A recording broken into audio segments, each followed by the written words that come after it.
I guess that must mean it's about time to get started. So let me say welcome, everyone, to the Spring 2024 CNI membership meeting in San Diego. I'm delighted that you are all here. I hope that your travels have been easy. I would like to particularly welcome our international members and guests. I know that that can be quite arduous, and I'm delighted you're here with us. I would like to extend a welcome to the ARL Fellows who are here with us.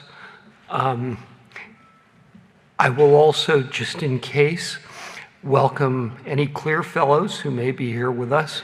I didn't see any of them in the last registration list I went through, but one never knows, and we're always glad to have them with us.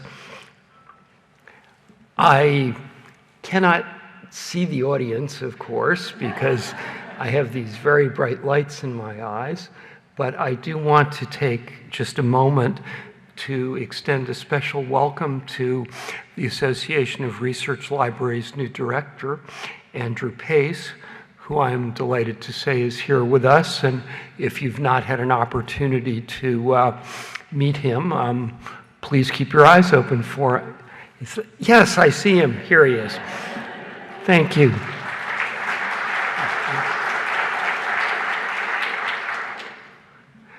We have had a couple of minor schedule changes. Those are on the message board right near where you picked up your badge.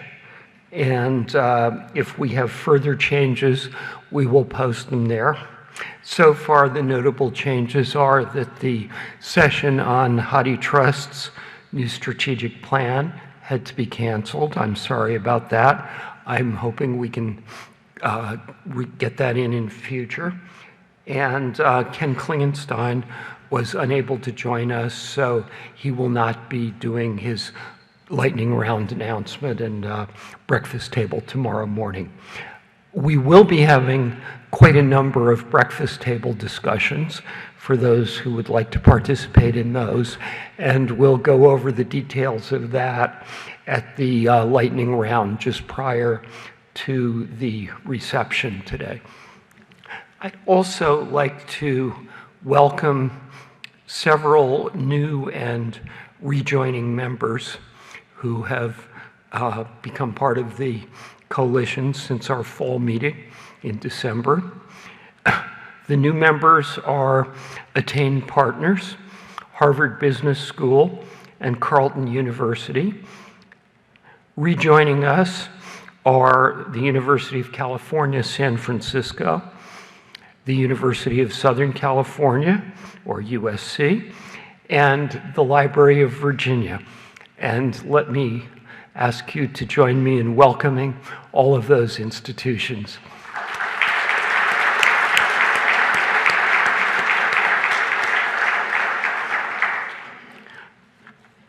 And now, let me move right on to introduce our plenary speaker. I am just thrilled that Dan Reed, presidential professor at the University of Utah and current chair of the United States National Science Board, is able to be with us today to share his thinking. Dan is a really special person. I really know of almost no one who has his amazing range of experience in higher education and in industry. He has a deep understanding, of course, of computer and computational science, and I would note those are related but quite different things. But he also has a very deep engagement and understanding of science policy. And that is a particularly fruitful an interesting place to sit as the practice of science continues to be transformed by computation, by computing, by information technology, by massive data. So he's going to share some of his thinking about a number of those topics with us today. And he's also very graciously agreed later on this afternoon to join me in conversation to look a little deeper into a few topics for those who'd like to join us for that. So with that, I'm going to go down there where I can see Dan's presentation. Please join me in welcoming Professor Dan Reed.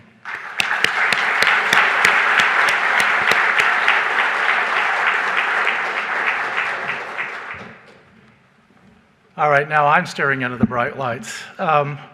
So, as Cliff said, I want to do a bit of a fancy ramble across the intersection of computing, information, technology, and some policy issues. And I want to make sure there's plenty of time for conversation both at the end of this talk, but also, as Cliff mentioned, if I haven't bored you to sleep later in this afternoon. So here's a little bit of a roadmap. By the way, if you're interested in these slides, you can grab them at this QR code, together with a longer meditation on AI, some of the ethics as well as technology issues. I will say when I wrote a piece about AI, I probably spent a good 2 months agonizing over how to explain the technology in ways that did not involve me using words like linear algebra, nonlinear optimization, multivariate calculus, and related issues, and trying to draw some analogies for a broader audience. But here's kind of really what I want to talk about today. The computing and IT landscape is probably in as big a flux as I think any of us have seen in our professional lives. Yeah, no one can talk these days without talking a little bit about AI, but I'll try not to bore you about that. But I do think it is a potentially transformative force with some real risks and challenges. The data issue is profound. I used to tell my friends who are building cyber infrastructure that there are 2 failure modes building cyber infrastructure. One is you build it and nobody uses it. The other is you build it and everybody wants to use it. The same thing is true about our challenges about data. We've gone from a world in which we have a paucity to a world in which there's a plethora, and that's brought a different set of challenges. I want to end by talking some about what I think some of our risks and our social challenges are. If you're still awake, I'll end then with a few parting thoughts.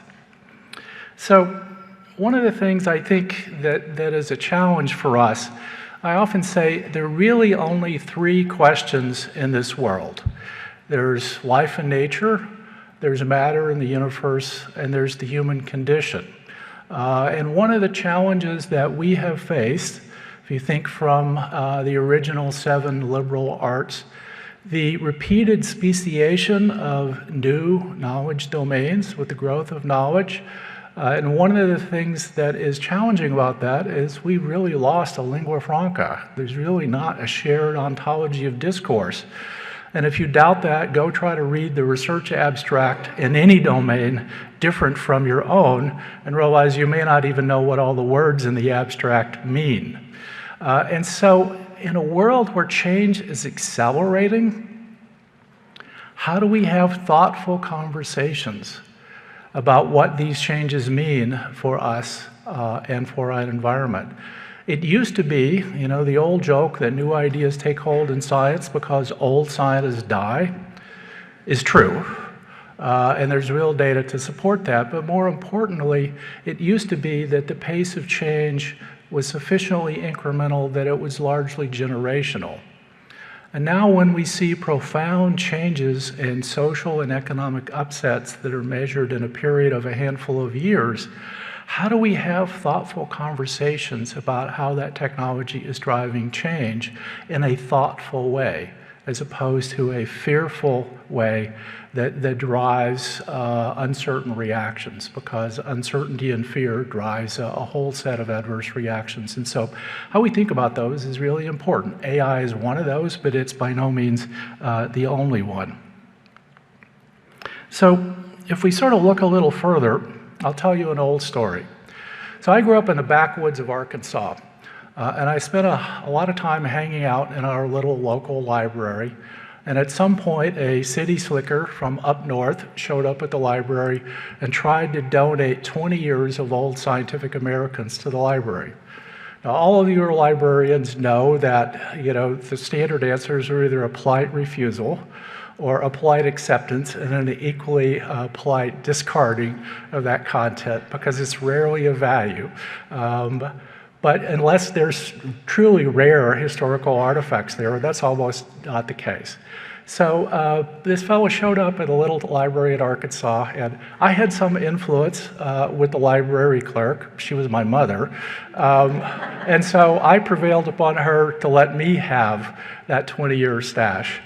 At a time when a lot of teenage boys might have found interest in another set of publications, I was enthralled by this set.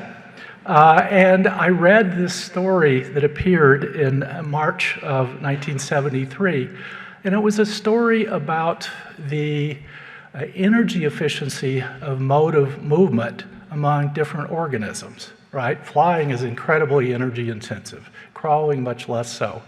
What's interesting was, and this is a log chart, this is the original picture from the article, a human on a bicycle is profoundly more efficient than anything else in the natural kingdom. Steve Jobs also saw this article, and this quote is from that experience. And if you Google on the web, you'll find places where he commented about this, that was one of the motivating ideas that drove his thoughts about Apple and various devices that were built. That what we need to think about computing as, and computing by, I mean writ large, is as a bicycle for the mind. That our goal with using computing technology and information management is to empower human discovery and human processes. The technology interests some of us geeks, but the reason we do it is to enable human progress. And so it's really important to keep that in mind. And we have seen incredible change, right? Many of us in this room, me included, have lived through all of this change and some more as well. I told a young student recently, there was a time when I knew a statistically significant fraction of the people on the planet who had an email address. And the student looked at me with a look of sadness that children reserve for the aged and the infirm.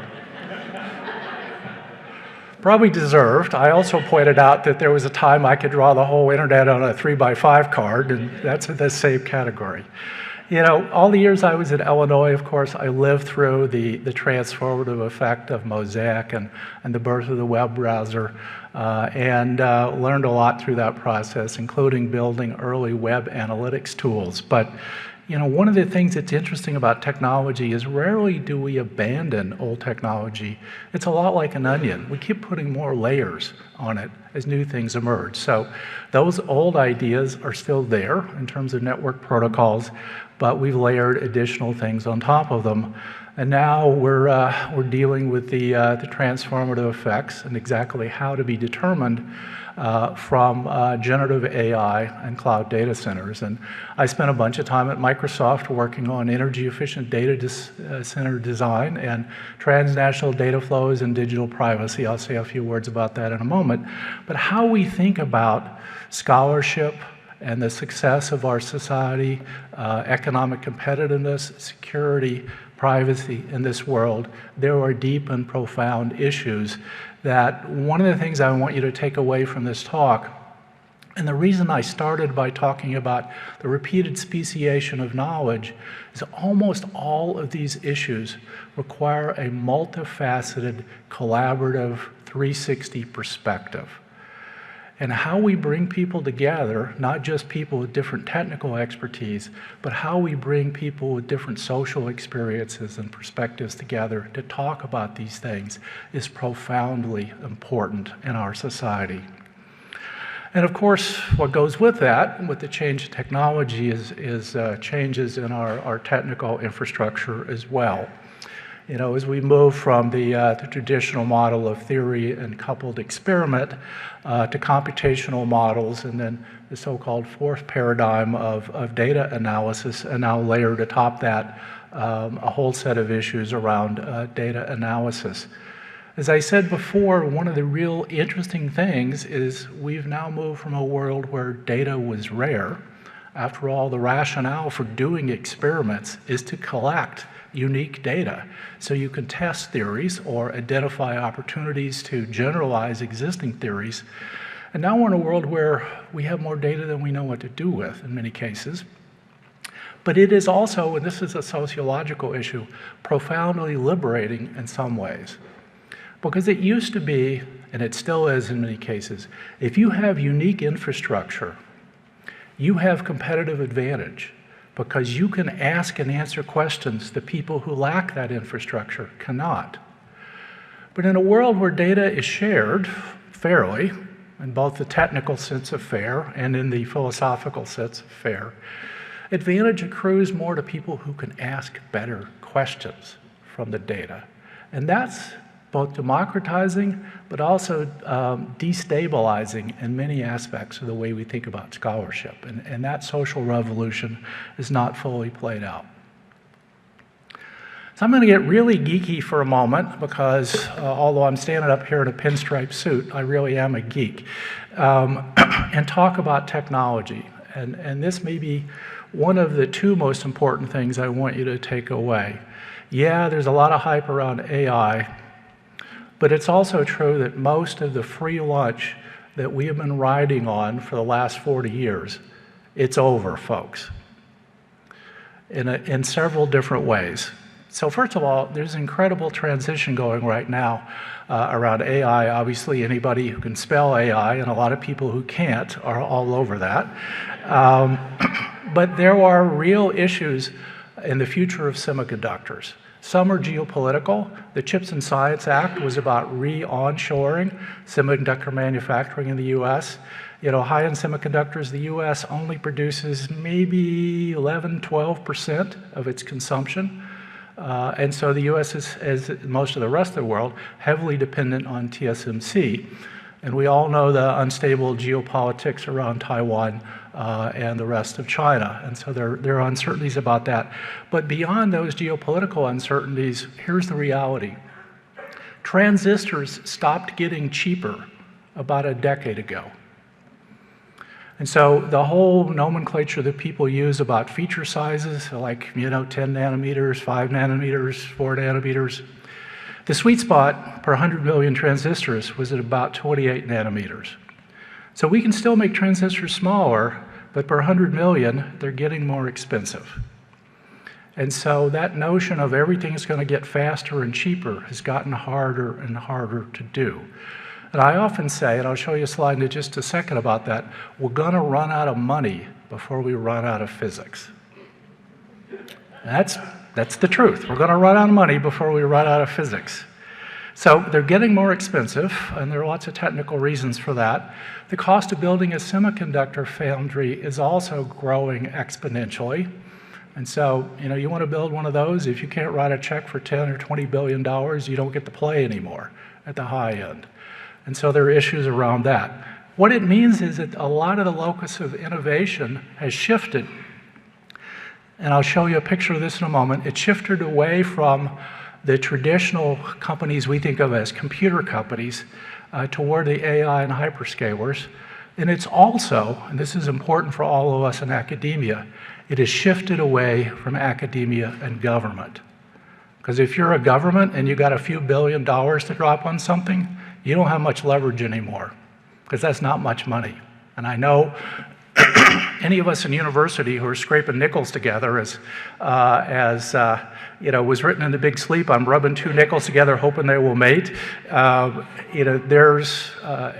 scale is phenomenal, and there are risks about that. So what I really want you to take away is that we need to think about the money, the technology, and the geopolitics and the culture around that. So let me sort of be as geeky as I can. And here's a picture that's been revised and updated by many people over many years. And what it shows is time on the x-axis, and it shows numbers on the vertical axis that are exponential. So this is a semi-log plot. And you can see those straight lines for a long time, and there were lots of them. Frequencies kept increasing, right? Remember when Intel and AMD were marketing, oh, this is a 3 gigahertz chip, right? This is a 3.1 gigahertz chip. That's over. Those frequency increases largely stopped. That's why we went to multi-core chips, and the whole marketing campaign started to change around having multiple cores on your chip. And in general, performance increases have slowed down. So those of you who are in the business I used to be in the supercomputing business, if you want a faster computer these days, it means you have to spend more money. Similar sorts of issues, although data densities are increasing, there are a separate set of challenges around storage systems. So this little diagram on the right shows we went from what are so-called FinFETs to, planar transistors to FinFETs to gate-all-around, and people are struggling to think about all of those. What that means is that the semiconductor manufacturing has gotten more complex to build those chips. People are starting to talk about how we get to so-called 2 nanometers. Just remember that 10 angstroms is 1 nanometer. We're getting down to the point where you can almost count the number of atoms in one of those transistors. So there is no more room at the bottom past some point. And I'll draw an analogy. All of us who flew here flew on an airplane that flies no faster than the one that our parents or grandparents might have flown on in 1965. Not because we can't build faster airplanes, right? The militaries all over the world have faster airplanes. The Concorde failed. It failed for economic reasons, right? So what you can do and what you can do economically are different. It didn't mean the locus of innovation stopped, it just shifted. And in airplanes, it shifted to all kinds of things like carbon composites, fly-by-wire, improved safety, all kinds of things. And I bear some collateral responsibility. I work with an airline that shall remain nameless on load management. So I bear part of the reason why your knees are under your chin as you flew here. But the locus of innovation just shifted. Innovation continues. That's likely to be what happens here because, as I said, we're going to run out of money before we run out of physics. And here's kind of a way to think about that. This is data I actually just pulled last Friday, just a few days ago. This is market capitalizations of companies. Now, market cap is only one measure of value, but what you can see is everybody that you think of as a computer company is over there in blue. So IBM, Intel, AMD, HP, and so on. The stuff in green over on the right, those are the hyperscalers. Those are the Microsofts, the Googles, the Amazons, and the Facebooks of the world. Their market caps are all over $1 trillion, and in some cases, over $3 trillion. So any one of those companies is worth more than the sum of all of those companies that we've historically thought of computer companies. So there's a big change in, as you would expect, economic impact and power because of that. So the companies on the left, they are suppliers to the companies on the right. The ones on the right view the profit of the ones on the left as overhead, and they're trying to make that go to zero, as any company does with its suppliers. And so it has made those companies supplicants to the ones on the right. So there's a big geopolitical shift there in terms of who's driving the entire computing industry. You know, if you're an Amazon or a Google or a Microsoft, you're dropping billions every year to build new data centers, right? And that is the money that's driving change in the ecosystem. It's a bunch of issues there that are driving social change as well as economic change. All right, no one can stand and talk to any group of people about IT without using the AI phrase. So let me get that over with, and let's talk a little bit about AI. Right. So, of course, my AI friends have historically said, once we figure out how to do something, It's no longer called AI, it's called an algorithm, and then, we don't get any credit for it anymore. And that's been true for a long time. But what really has happened with generative AI was this phase change that occurred when our ability to do a lot of tasks we associate with human skills, identifying images, speech, other things, not only equaled human capability, but exceeded human capability on a lot of experimental measurements. And so that's really the fundamental thing, right, is our algorithms have become really good at doing some of those things. Now, speaking of algorithms, I mean, let's be honest, all that generative AI is a whole lot of digital data, a big chunk of the human knowledge base, at least that's digitized. And yes, there are profound issues about privacy, access, copyright, and other things there. But you can go scrape a lot of data on the web. A whole bunch of honking big hardware around GPUs, and a bunch of fancy linear algebra, multiplying matrices together.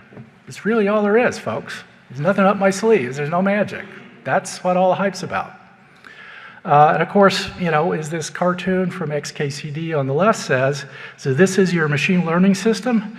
Yep, you just pour the data in this big pile of linear algebra, and then you collect the answers on the other side. What if the answers are wrong? We just stir the pile some more until you get what you're looking for. There's a lot of truth to that. And so there are a bunch of issues around everything from provenance of data, unbiased training, to the veracity. One way I look at it is this. If you have a substantial fraction of the human knowledge base, what you're really doing are good statistical predictions. And if you've seen most of what humans have done, it's no surprise that those predictions statistically are pretty good. They are wrong in lots of places, but statistically they're really pretty good. That's what's going on. And there's no deep neuroscience understanding of learning. And to be sure, we could have a whole other conversation about decidability, theory of mind, free will, and all kinds of other contexts, what it means to be sentient. But it also depends on whether you're an operationalist. If it looks like a duck, walks like a duck, and quacks like a duck, maybe in some circumstances it is a duck. And that's a lot of what we're struggling with right now. It's just that scale, but also its accuracy in lots of domains. So what really made this possible has been incremental technology improvement, and there are lots of things on this list, but all of them go back to that more layers of the onion that I was talking about, that we just add another generation of technology, and together that's what we get. So think about it. All the work that happened on early networking that dates back to the 60s and earlier through the World Wide Web, the miniaturization and increase in performance of computers, computer graphics to GPUs, what used to be supercomputers now into these big GPU accelerated clusters, distributed computing to clouds, perceptrons, the really simple neural nets of the 1950s and Rosenblatt's work, all the way through transformers and other generative AI models, together with search engines and big data, right? Every one of those is important. And one of the things I try to explain to policy leaders is this is why you have to keep investing. Because no one of these things made this happen. It was 50 years of continued investment that got us to this point. Just like no one would have predicted the World Wide Web to explode out of investing in networking and distributed collaboration. And those of you who remember the history of what Tim Berners-Lee did and also what happened at Illinois, Mosaic was not the first distributed collaboration tool. There was a tool called Collage before that. It was part of a theme of how do we support distributed groups of scholars working together across time and space.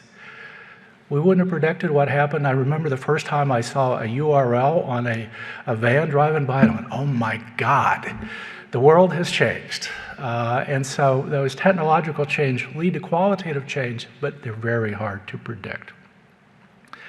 But there are real things happening. I'll just, any one of us could make up some examples like this. I'm just going to cite a couple. You probably followed the work in this global competition to digitally unroll and read some of these charged scrolls. And so it's a combination of CT, which itself is a computing-driven technology, and a bunch of AI to unwrap those things and be able to reassemble the text, right? People who try that with more traditional mechanical means just manage to destroy the scrolls. So this ability to do something new is really interesting. And then one maybe a little equally near to my heart, if you look at what's been happening in neuroscience and the attempt to map not just the human brain, which is a hugely complex issue, but start with simple model organisms.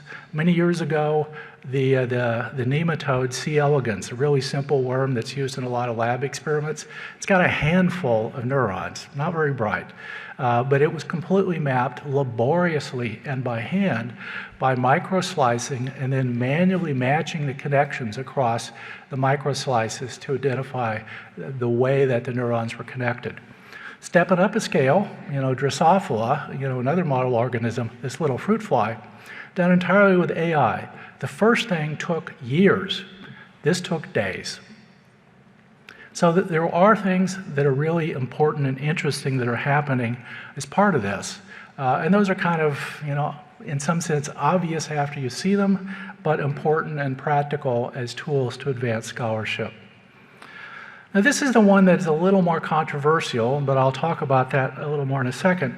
If you think about what is also happening in computational modeling, the people who traditionally ran supercomputers to solve partial differential equations, this is a cartoon of what's happening with a generative artificial neural network. You train it with a bunch of data, and you get errors. You do back propagation, which is a fancy way of saying you're doing nonlinear optimization to minimize the errors, and you repeat until you find, you hope, a global minimum, and then you can infer, right? And inference is a lot cheaper than building the training and the model.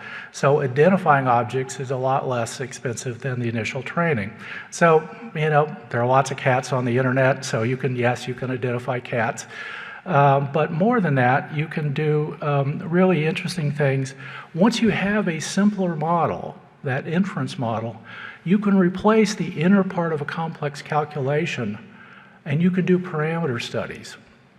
You can explore things that computationally before were impossible. Now here's the risk, of course. The statistician George Box said, all models are wrong. Some models are useful.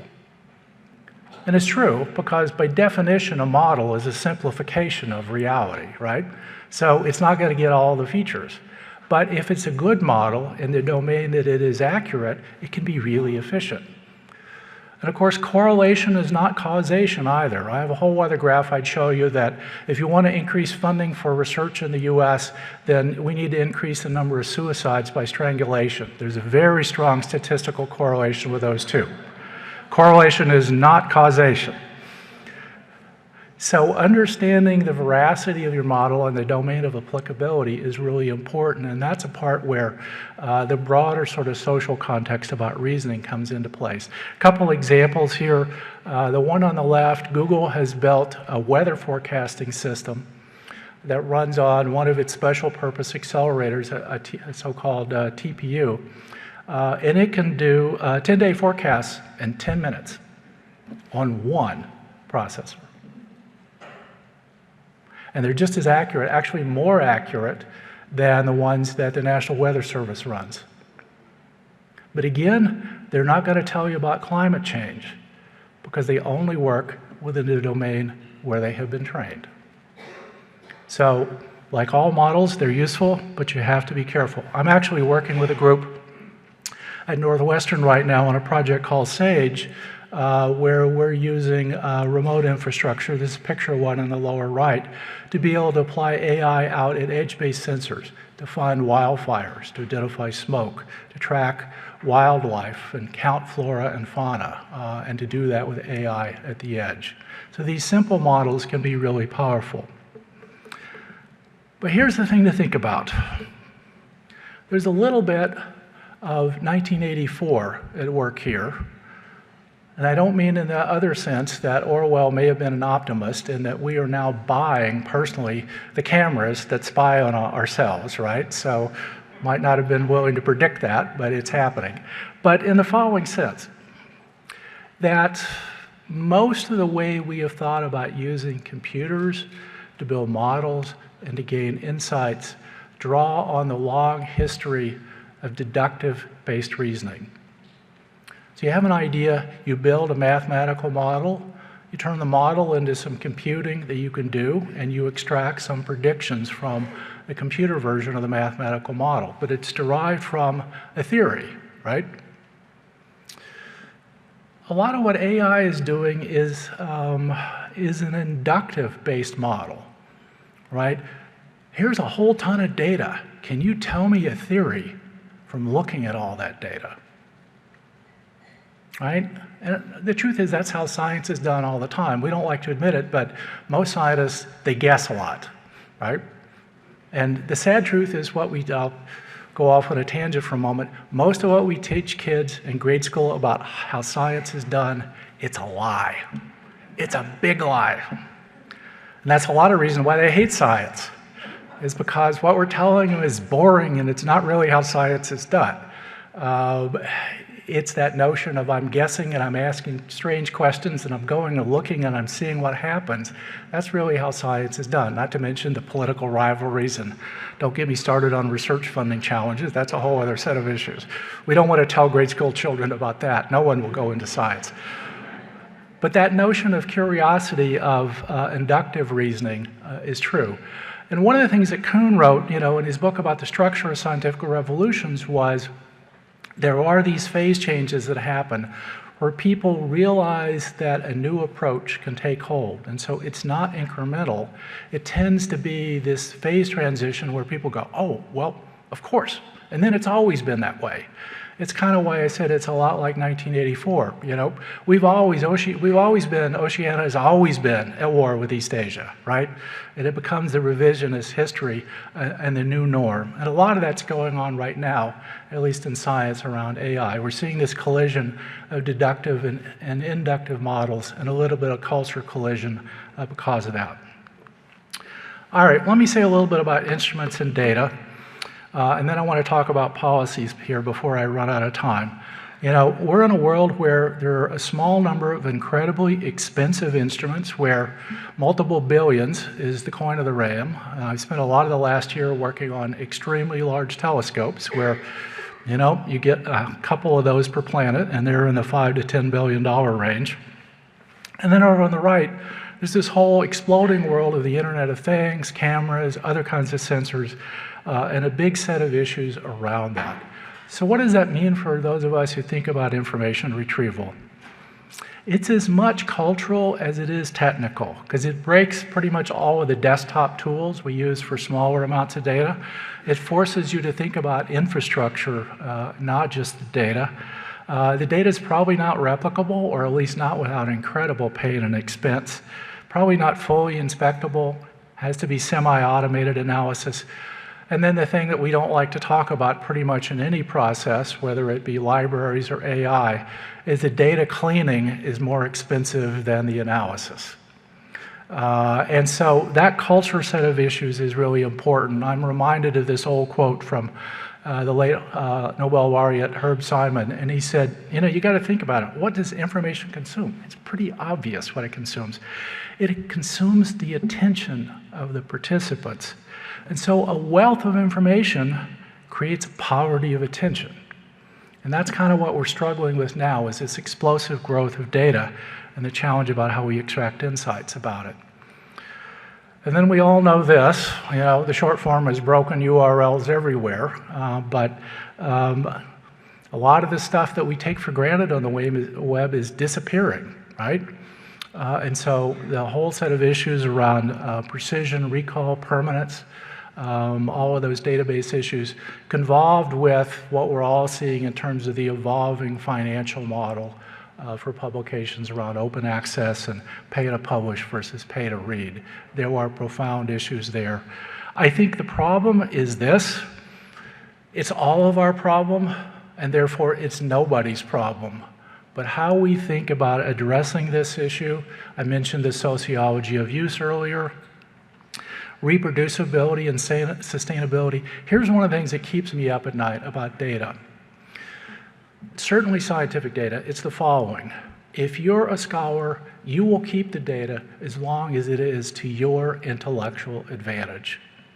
When that ceases to be true, it then becomes a burden. And you want to shed that burden, whether it's organizational or financial, as quickly as you can. And yet often, the long-term advantage of the data accrues to people in another discipline because they're going to fuse that with other kinds of data and ask and answer a different set of questions. So how we rise above that and think about, a generalized approach that obviously can't save everything. That's the most important thing all of you from libraries know is that triage is a big part of your job. But how we do triage and on what basis, those are really important issues, and how we pay for it is a real issue. I will tell you, just as an aside, when I was at Microsoft, I was meeting with the director of NSF, and he said, I can't afford to keep all the data that our scientists are generating. And I said, yeah, I know.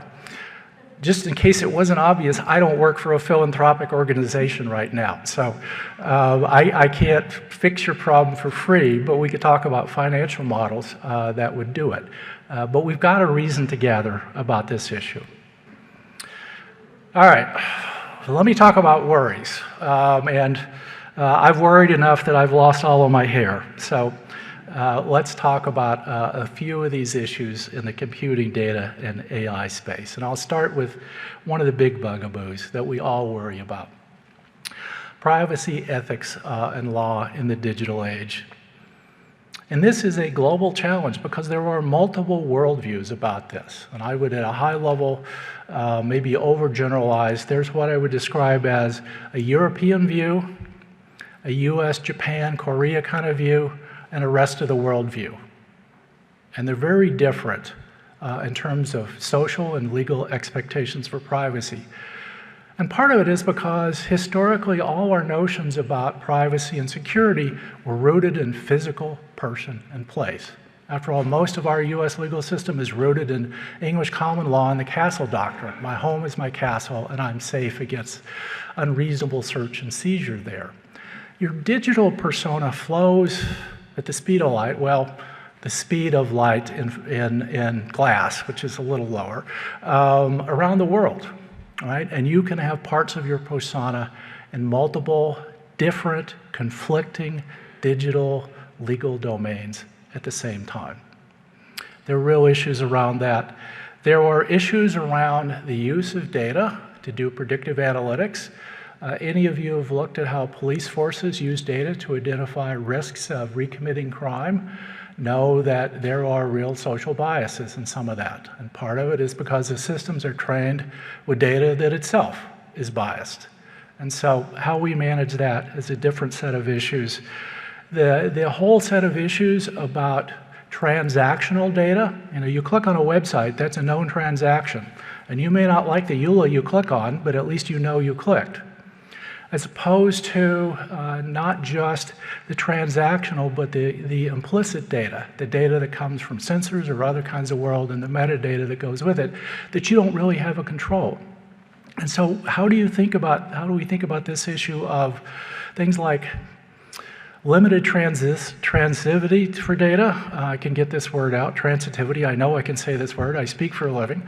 Bounded transitivity, so I can share it to you, but you can't share it with someone else. Bounded lifetime, okay. You can have it, but only for this long, right? Those are nuanced notions that we don't have real good ways about reasoning about data.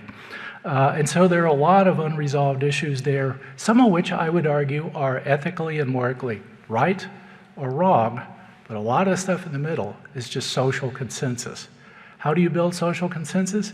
You have to have thoughtful conversations about these issues and have communities and groups discuss and reason about the cases. That's hard, it's labor intensive, but it is really, really important. And I would say, probably reasonably, we have different expectations for our machines than we do for ourselves. After all, the reason we have courts is to adjudicate these gray areas about blame and responsibility and intersection of conflicting ethical specifications and laws, right? So autonomous vehicles or semi-autonomous vehicles are an example of that, right? The trolley paradox about making choices between killing one or another, those are real choices. Humans face those every day driving, unfortunately. We have to come to grips with a lot of those things too. And then one I spent a lot of time on when I was at Microsoft that still keeps me awake is this issue about the internet and whether it is a highway or a public square, right? And the courts are grappling with that right now. You know, Florida and Texas, I'm not offering a social judgment one way or another, but have passed laws that, you know, would try to ban any filtering of social media content. I will editorialize in the following way. We have always had editorial filters. Newspapers have had those, that's what editors do. Television does that, you know, that's what the FCC regulates about acceptable use. We're now we have given everyone a megaphone. And how something goes viral, no one can really predict. But that challenge about how we manage that, you know, I used to quote Daniel Patrick Moynihan, the late senator. Doing that became politically unacceptable in some contexts, but he said something really important. He said, everyone is entitled to their opinion, but you don't get to choose your facts, right? We can disagree about what the facts mean and have a robust discussion about that. Picking and choosing, though, is a different issue that leads to a different set of problems. And then, of course, there's this information about who gets to decide what is misinformation, and do you get to put any throttles on that, right? There are legal cases going on about that right now. There are also legislators who want to ban research on misinformation, how to detect it and identify it, and what you might do if you did so. Now, there's sort of two aspects of that. There's what I would describe the domestic discussion, right? What we as residents might have. There's also what state actors do to influence public opinion. Those are different issues. The underlying techniques may be the same, but the issues for national security are quite different. And so how do we think about what's acceptable use here? We have lost what one science fiction writer called at one point the major consensus narrative, right? And to be sure, when we had one, sadly, it might have been mostly a white male-dominated major consensus narrative, and there were bad things about that. But we don't have a consensus narrative about a lot of issues right now, and the social divide really reflects that. And if that weren't bad enough, artificial news is coming. In fact, you could argue it's already here in some cases. A lot of local sports scores, those are all AI generated, but there's an AI news channel with completely synthetic actors that is trying to launch. So again, you know, this issue about deep fakes, misinformation, there are deep social issues there. So let me turn to the future, and if you're not all depressed now, hang on there with me. You know, what do we think about the future? And I think, as I said at the outset, you got to think about the whole board, not just the technology, but about the geopolitical issues, the social issues, the economic issues, and the technical issues. So I'm going to depress you a little more, and then I'm going to offer some thoughts on the future. So 2 weeks ago, wearing my hat as chair of the National Science Board, I was at the White House to roll out the biennially mandated by Congress science and engineering indicators. It is an assessment of the state of the U.S. science and engineering enterprise and its position relative to the rest of the world. And I'll tell you, the short form is we're losing ground, folks. We're in the beginnings of a new Cold War, right? I mean, the competition with China is complex. It's deeply intertwined. But there are real issues there and shifting geopolitical alliances for sure. There are deep economic interdependencies. There are a bunch of critical national security technologies. We've got, as we all know, a deep social and political divide in this country. But one I want to talk about specifically is this last one, is workforce needs and the sad state of STEM-based education. So this report's online, you can grab it all there. I just want to show you one datum. This is US K-12 STEM performance. So globally compared math and science performance, and these are 8th graders. And you probably can't see the lines on this chart. I should have made them darker, but the ones on the left, those are kids who are eligible for free or reduced school lunch. The ones on the right are not. Think of this as a proxy for family income, right? Whether you're eligible for free or reduced school lunch. This chart's online, you can grab it there. If you're eligible for free or reduced school lunch, it does not matter what ethnicity you are not proficient in math and science. If you're not eligible for free or reduced lunch, which is the ones on the right, almost everybody is still not proficient. These are the lowest scores since we started collecting longitudinal data in 1978.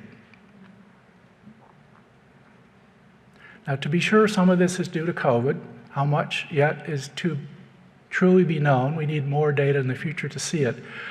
But what I'm telling you is that in a world that is increasingly economically driven by technological advances, the ability of our grade school and middle school kids to be proficient in talking about those topics, much less finding jobs in those areas, is at real risk. We have got challenges. So let me talk a little bit about universities, and then I'll be done. Think about the history of US higher education.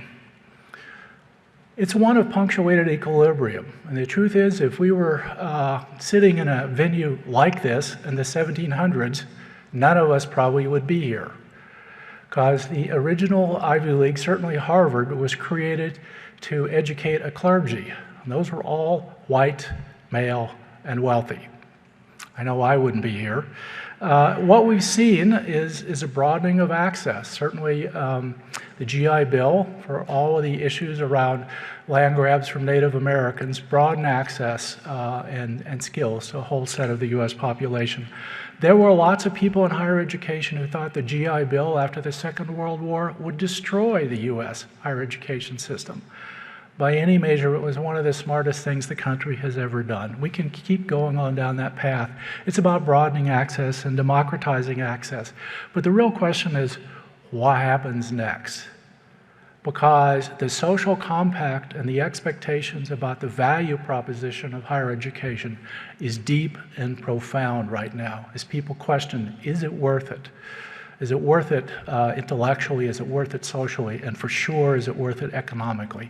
There's a deep set of issues that 30 years ago, if you'd said to me, would anyone question the value of higher education? I would say, of course not. People really are now. And so profound issues there. But here's the thing. You know, I'm a computer scientist. Every time I taught classes, students would say, give me a copy of old exams, and I would say, happy to do that. But I gotta tell you, in the computing business, the thing is the questions don't change, but the answers do. And so just because it was right before doesn't mean it's right now. And that's true for a lot of these issues about higher ed. So I think here are some things I want us to all think about. And this is one of the messages I've been preaching to university leaders around the country. People are asking, what are we doing to help them? And so one of my questions is, what is the 21st century version of a public land grant? Because those are perceived as literally, and I hate it when people abuse literally when they mean metaphorically, was literally about taking new knowledge and skills out into the field and into the factory. What's the 21st century version of that? How do we deal with these shifting educational needs where we have to reskill and upskill people every 5 or 6 years for their entire lifetime? And abandon the 9 to 2 banker's hours educational model, and how do we be available 24/7? How do we enable innovation to discovery? And then how do we bridge the social divide? As I told a university president the other day, if roughly half the population thinks you're indoctrinating their children, it actually doesn't matter whether they're right or wrong. You have a problem because half the population thinks you're doing something wrong. You got to find common ground. How do we bridge that gap? I'll just remind you of how research funding in the US started in a major way. This is a quote from Vannevar Bush at the end of the Second World War. Many people know it. He wrote to Roosevelt and said, we got to keep doing this stuff that won the war. We do it for public health, we do it for national security, and we do it for economics. That's still true, folks. And I gently remind a lot of our academic colleagues, the government does not give them money to make them famous. It gives them money to help our society by doing new things, and we have to keep holding on to that. So how we think about bridging these divides and building what my friend Donna Cox from Illinois called Renaissance teams, bringing people together across disciplines to attack complex problems, we've got to find our way back to that. And I'll just close with a couple things. You know, there's another essay that Vannevar Bush wrote about something called the mimics, an organized set of knowledge that can be rapidly accessed.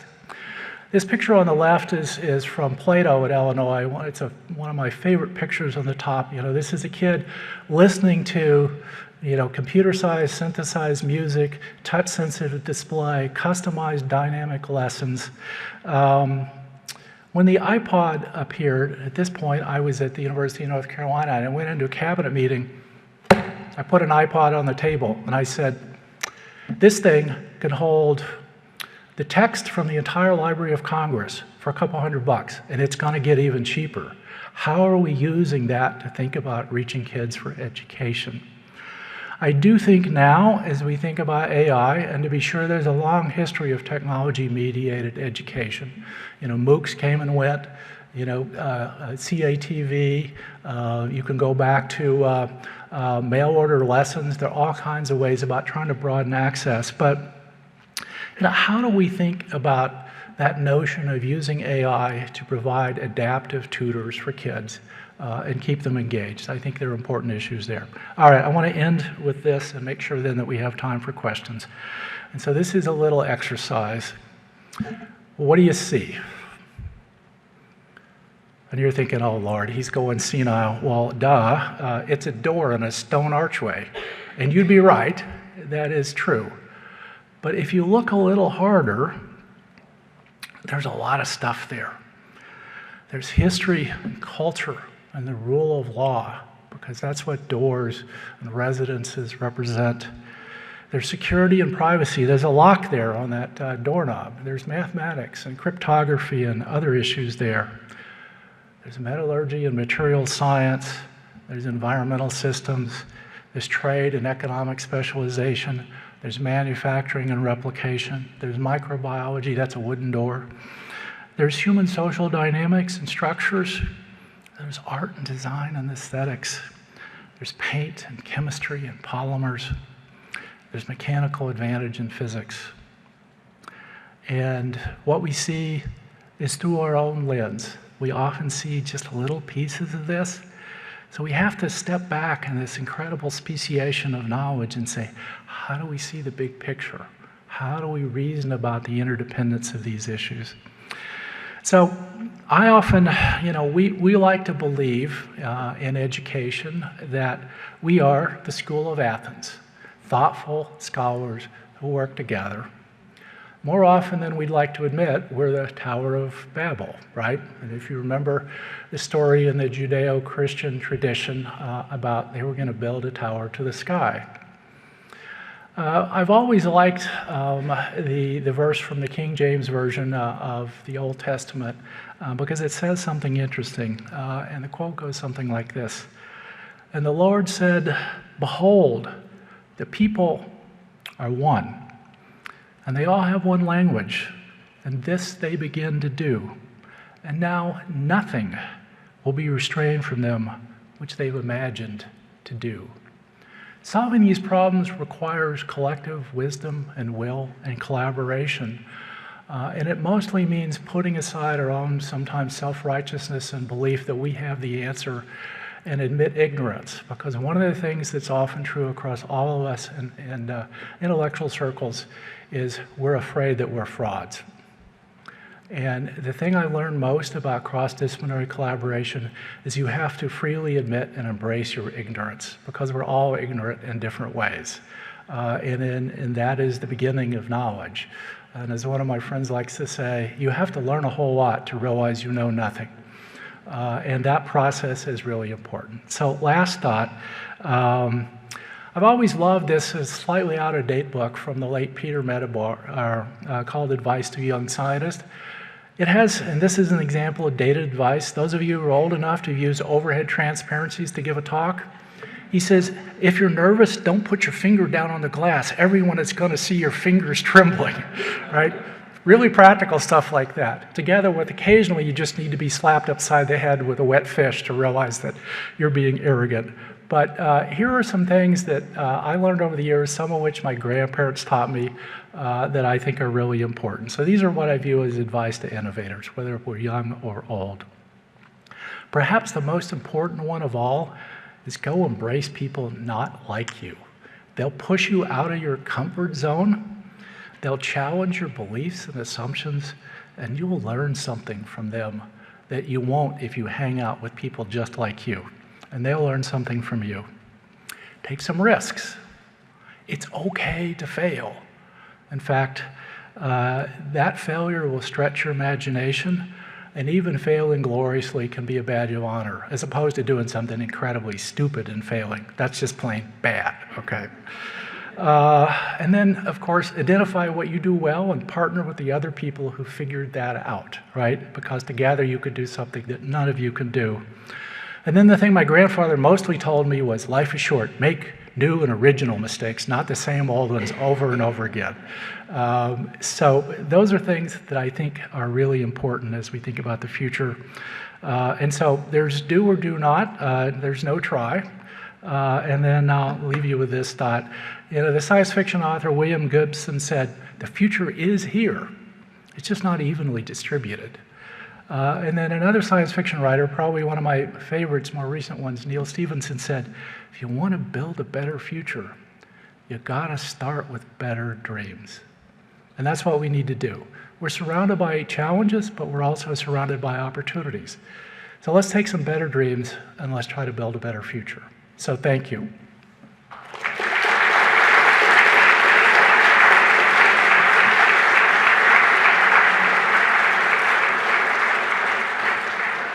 So Cliff asked me to be my own moderator, so if you have a question, step up to the mic, and I may do the Mark Twain thing and say I was gratified to answer, or said I didn't know, but feel free to come up and ask if anyone has a question or a comment.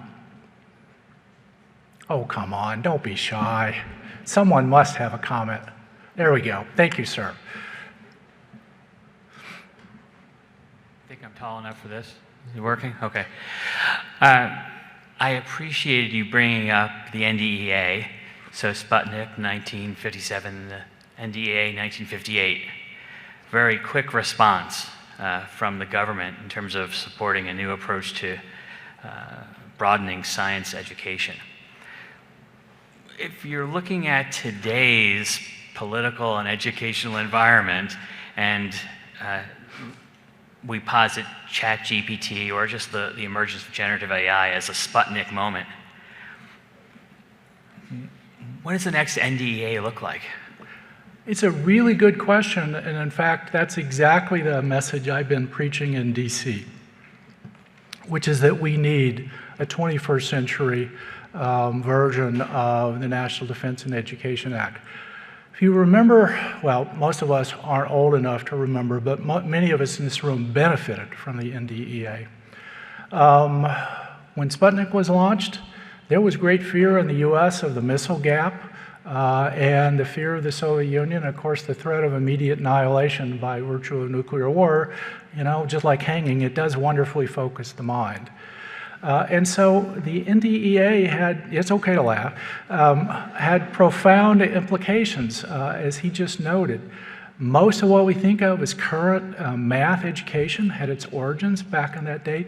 The doubling down on the importance of training students in STEM across the entire spectrum from K-12 up through investment in graduate fellowships and postgraduate fellowships. A lot of investment in national research infrastructure, but the other thing it did, and I'm old enough to remember this, all of us who lived through another version of that, the space race, which was another Cold War dynamic with the old Soviet Union, it was cool to be an engineer or a scientist. It stopped being cool, at least in some domains. The geeks have become semi-cool again, with some different negative connotations. But it was cool, and people believed they were part of something bigger than themselves.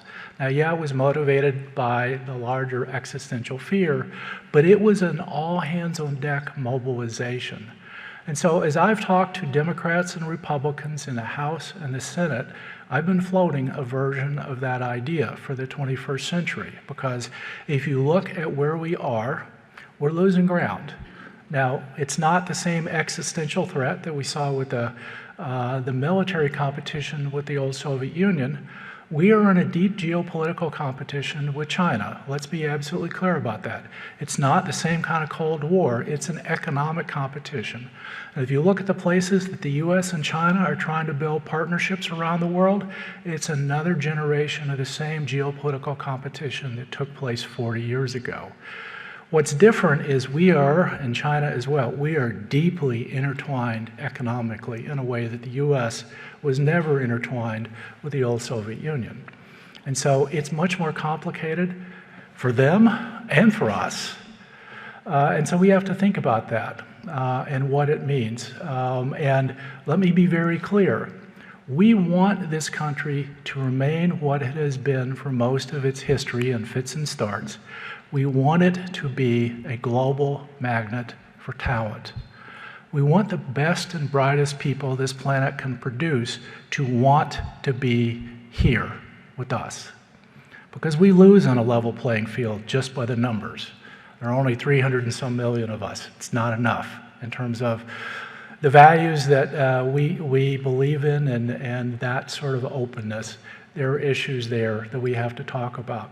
But how we bring people together across a political divide, what I will say is on both sides of the aisle, people are worried about this. They differ about what to do about it, but they are worried about it.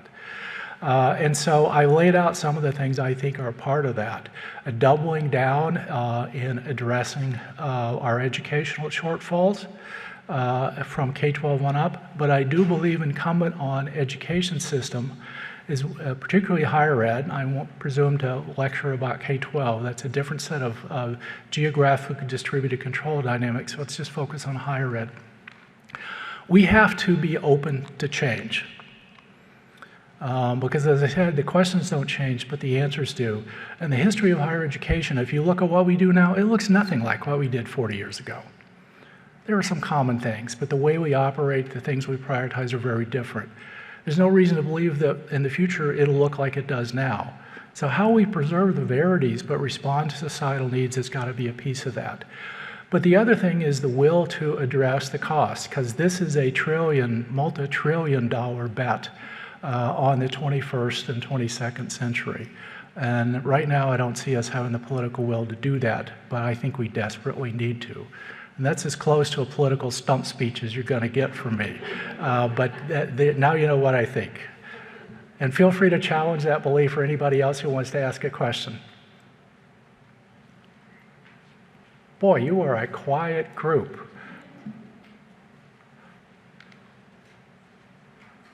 All right. And we'll end here if no one has a question in a minute. Thank you. I was just curious about your thoughts about AGI and whether, I don't know how this ties in, but where you pointed out that the companies that are in the AI space, their incredible revenues, do you think that we will be able to regulate AGI the process that these companies will go through in order to develop it and what they'll do with it? Or, yeah, I guess I'll leave it there. Do you think we'll be able to do that? So let me tease that apart into two questions. There's the companies and then there's AGI, because they're slightly related, but they are different.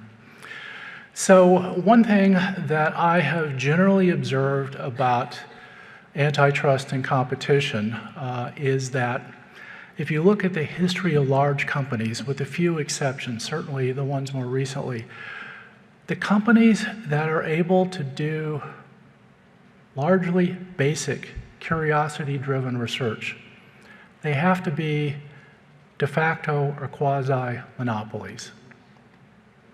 Bell Labs, IBM Research, other tech companies more recently, because if you don't have enough market position to throw hundreds of millions of dollars at basic research, you're locked in a life or death survival competition. And so that drives different dynamics.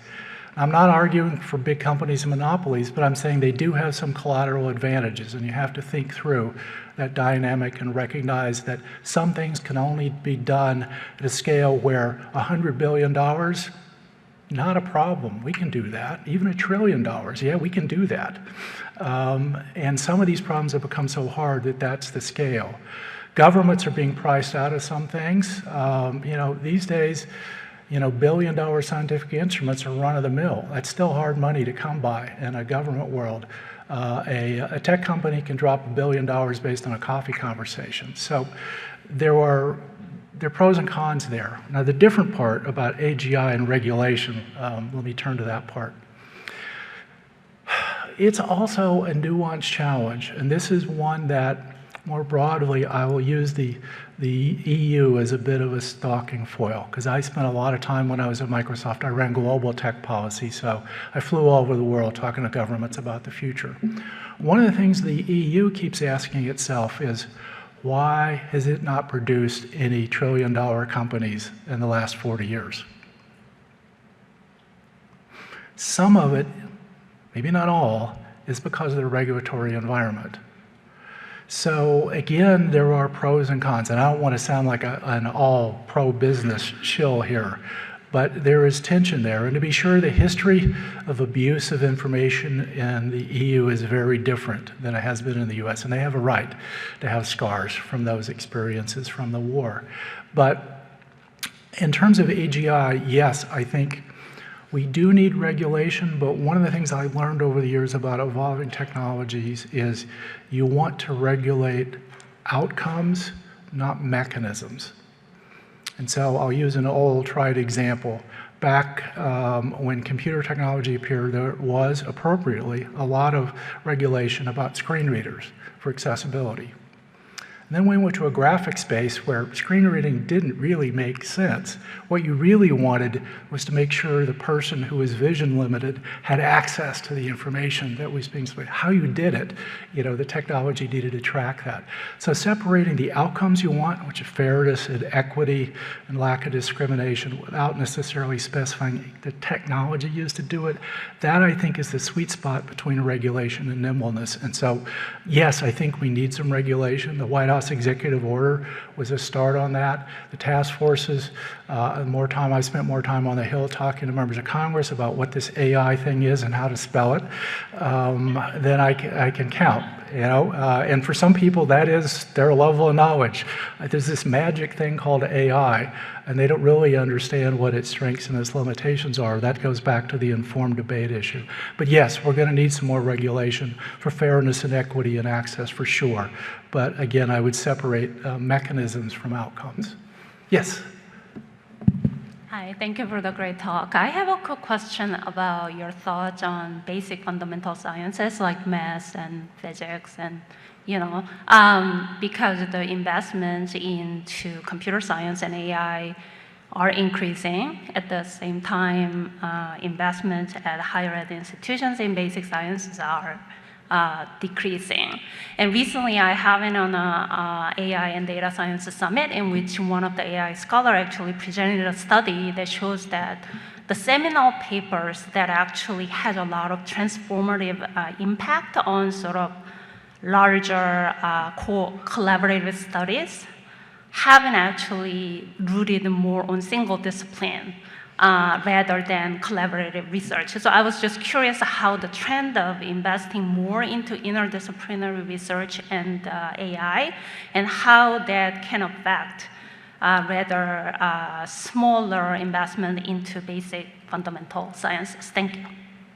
Well, we clearly need to do both, right? That's why I used the Vannevar Bush quote, and the last part of it is about the free play of free intellects asking questions driven by their own curiosity. Look at the mRNA vaccine, right? That was 20 years of basic biomedical research that allowed that to happen. And so that's kind of the thing you do. You invest in the future, so when you need a miracle, it's like, we got 5 on the shelf right there. Which one do you want? That's why we do this stuff. It's clearly got to be both. It's also clear that you need to make the team match the problem in some ways. And so there's no single answer to the question, but we've got to have discipline-specific investment.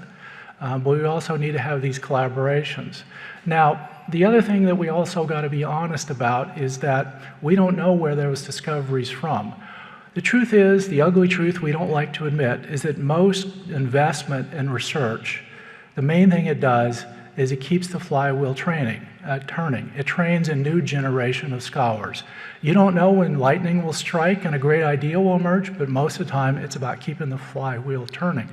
But you got to do that at multiple levels. I will say one place that I worry about AI, if you look at the so-called NAIR testbed, the National AI Research Infrastructure, that Biden's executive order stood up, there's order $100 million, maybe 2 or 3 if you're really generous, of federal investment. And that was mostly focused on buying GPUs for academic AI researchers. In state-of-the-art GPUs like the Blackwell that NVIDIA just announced, they're like $40K each. Academia is at a real disadvantage relative to the private sector now and would ask different questions if they had access to more infrastructures. That's a particular challenge, but it's got to be individual investigator, but also teams. We also got to be honest with ourselves when we're engaged in doorknob polishing and pursuing esoterica, because we do a lot of that too, right? We don't always like to admit it to ourselves, but that notion of the paper explosion, where most papers are read by almost nobody, is a problem. And I'll just opine, I've read thousands of promotion and tenure cases in my roles. And the truth is, we now hire people with more papers than we used to make full professor. And I'm pretty sure I do believe in evolution, but it does not move quite that fast. So there are issues there too. Yes? I want to ask you to build a little bit upon your answer to what Jason asked before, where you said if you look at companies that are investing in basic research, they have to have monopolies. And one of the things that it made me think about is, the mandate of open access to research outputs from federally funded research, right? So we already have a lot of data that's publicly available. We're about to have a whole lot more data that's publicly available. And part of what I've been thinking about is like, who's going to benefit from that, right? And it seems to me that these large, well-funded companies have an opportunity to benefit from access to this data and to leverage it in new and interesting ways without necessarily having to put in the investment of billions of dollars into basic research. And I'd love to hear what you think about that. Well, and so last question, because we're out of time here. It's a good question. Those companies depend on that basic research investment. The federal government is still the largest funder of basic research by far. However, it is by no means the largest funder of R&D overall. The private sector dramatically eclipsed the federal government about 20 years ago, and it's going up like a rocket. Now, to be sure, most company R&D is D and a little bit of R, but that big R is mostly government-based. But that's actually what we want to have happen, is to have ideas that only the government can take the long-term view to invest in, to create ideas that can grow, whether they be startups or ideas picked up by existing companies. That is kind of how the economic ecosystem works. Now, where the balance line is about fairness of exploitation, that's a legitimate conversation to have. But we absolutely need that government investment to drive that future because, as I said, most companies, unless you're a de facto monopoly, you don't have the luxury to invest in the future. My old friend Tom Siebel used to say in the business world, you either number one, you're viable number two, or you're roadkill. You do not want to be roadkill. And that's what keeps most CEOs up at night is how to avoid being roadkill. But that longer term pipeline has to be there. And with that, I've overstayed my welcome by a couple minutes. Thank you so much.